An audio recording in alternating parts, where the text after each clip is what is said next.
basically another way of looking at recruitment. Yeah, in your case, if somebody has not got a body of work, if he has not been able to show, I mean, because due to various reasons, person might be involved in a different career path, but might be good in say quality or some sort of field which he would not have got a chance to work on. So yeah, obviously he can't manufacture something and show. So that goes with normal discussion and resume. Resume again won't help there. It's only the discussion and the concepts that the person is able to put forth that will help. But this is a kind of an alternative or a kind of bit more niche way of recruiting. Like I can't use this for freshers. I can't use this for people who are coming in new. Or I also don't know anything about any aspect about that subject or topic of matter. But it will be useful when we bring in a set of pool of people, like 4 or 5 senior people. Maybe 2 or 3 people may not be knowing about the exact details of the subject, but showing the body of work and the way the person is presenting, for the senior people it makes it easier for them to actually judge or evaluate a person, because for a senior it doesn't take much time to evaluate that, because the senior won't be evaluating them only for the content expertise, they will be evaluating them for other aspects, which makes it easier and puts the person who's making the presentation at ease, because he is presenting his own piece of work. It's mainly used for say top level consultants or more very hardcore technical people or more experts, subject matter experts in that relevance actually. Yeah, freshers, this will not work.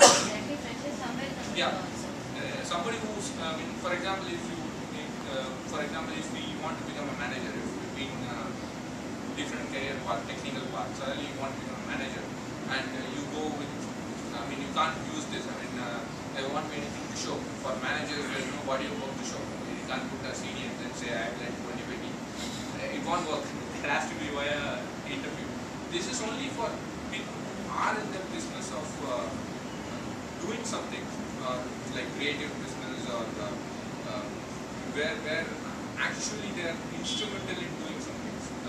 Like for example, if you are going for a Discovery Channel interview, you want to join for a post in a Discovery Channel or as a journalist, then this will help, because you can have all your articles and all these things collected in your portfolio, that you can present it, because you can say that, see, I did an article on a crocodile, I did an article on the marshlands of Australia and so on, and somebody can, when they're seeing it, they might be attracted by the photos, but it's also be attracted by the way you're presenting the data.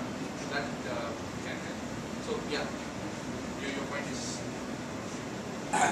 Arun, I think you've done a great job. I guess the thing which you have hit upon here is actually the problem which industry is trying to resolve. The problem which industry try to resolve is when you're recruiting, we actually don't know what the candidate is presenting is viable, right?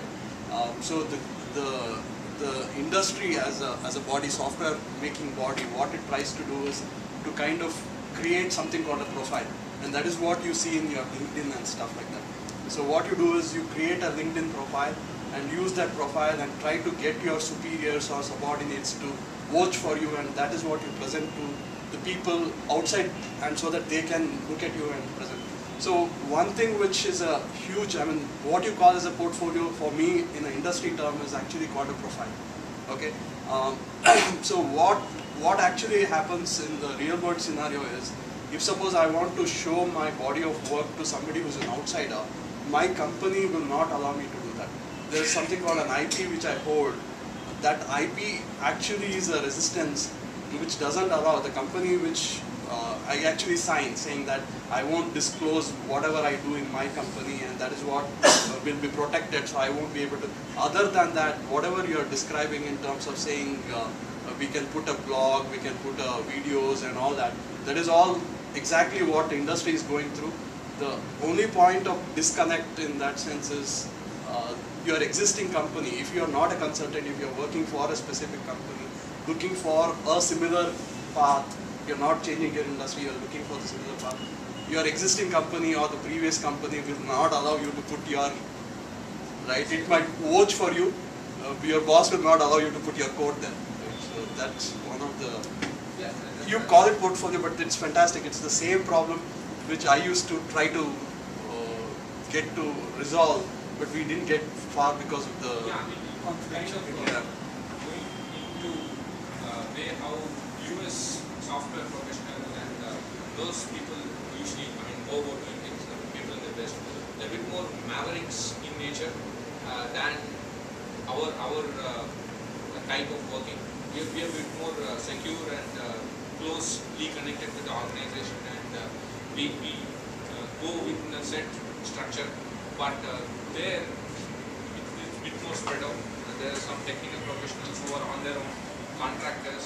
So for them this will work out fine. As a contractor, you will need to have all evidences with you, and yeah, there are some IP violations, IP confidentiality related intellectual property rights to be you have to abide with, but there is also your own piece of personal interest or piece of work which you possibly collect it and hold, which in your regular course of work you may or may not do. I mean, you may do, but generally you don't tend to do. But I'll tell you exactly where this will fit in. There is something called an internal recruiting which happens, right? Like an organization, like an Infosys, your own company, or an IBM will have a large portfolio of people whom they want to put it in a group and use them as for some special project and things like that. So within your own company, there will be things which they use as internal recruiting tools, right? That's where the current tools don't do this. The current internal recruitment tools don't do what you are saying. So that is where you could actually extend this a bit and ask them to kind of put this. So that's where the industry. Basically, if one person is jumping from one department to another, Exactly. doing Within a the company, similar, doing a similar job, but has a better portfolio or something like that. So then portfolio-based recruitment would be a good option.